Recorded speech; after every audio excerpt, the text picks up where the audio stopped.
Michael, the play was phenomenal. I loved it. Second time I'm seeing it, you know. Thank you. Yeah, I'm glad that you liked it. So now let me ask you, A Queen for a Day is so riveting. How long did it take you to write this?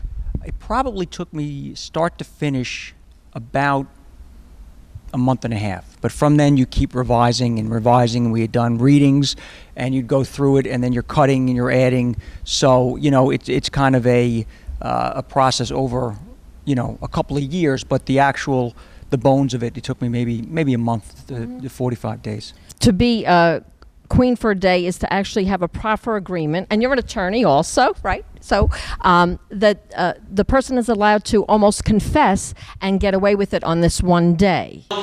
I have with me now a very convincing attorney, Sanford Weiss, who is played by David Deblinger. If you had to make a choice to save yourself a rat on your brother, do you have a brother? I do have a brother. What would you do? Save myself or rat on my brother?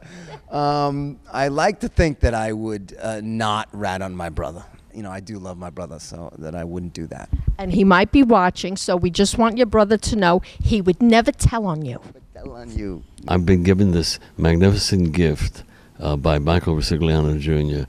of it's an embarrassment of riches to be able to do a character like this on stage, and the one that he gave me in the movie Lily of the Feast. Anybody who's lived a life of any of us, if you've had children, if you have family, if you have family, you can. This is a play that has a universality to it. It's an Italian-American tragedy, but anybody in the audience can say, "My God, I can understand what they're feeling about Mom, what they're feeling about what he's talking when I refer to his son."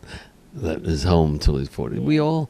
It's relatable, and so you could tell that it was penned by somebody who's kind of done it all, heard it all, seen it all, and of course Michael is the writer and he's an attorney, so not only what he experiences, but everybody that comes into him. You know, when people go into an attorney, it's almost like going into a priest. A lot of times they're confessing, you know, I did this, I did that, don't say anything, you know. But I really love working on the stage, and I love working in this particular play. Probably the best theater work I've done in my career, because I'm working with 3 other wonderful actors, a wonderful director, and a great playwright. And it's really a joy to leave City Island, to get in a car, to come all the way down there, and to come to the theater, because once you're here, you're here. So how does it feel to be the one that has to have David Proval answer to you? That's a pretty good spot to be in. I love it. He loves it too. He may never admit it, but he loves it. I can tell that you love it too. I do. I like being a badass. As soon as I read it, I was like, I have to do this. Yeah, this is great. And I have to tell you, everybody is coming in to see this play. It is so good. They just started having matinees during the week. Am I right about that? Yes, on Wednesdays. And the word is out. It was almost a full house today.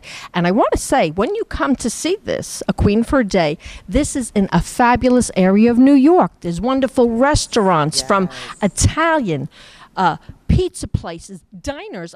I didn't even know they had diners in Manhattan, and there's like 2. So you know, when you come and you see the play, you grab a bite to eat, be it a matinee or evening, and it's a wonderful part of town. Isn't it fascinating here? And they have some street parking, and they have garages, which if you're driving in, you want to know that. Right. Indeed. So come visit us.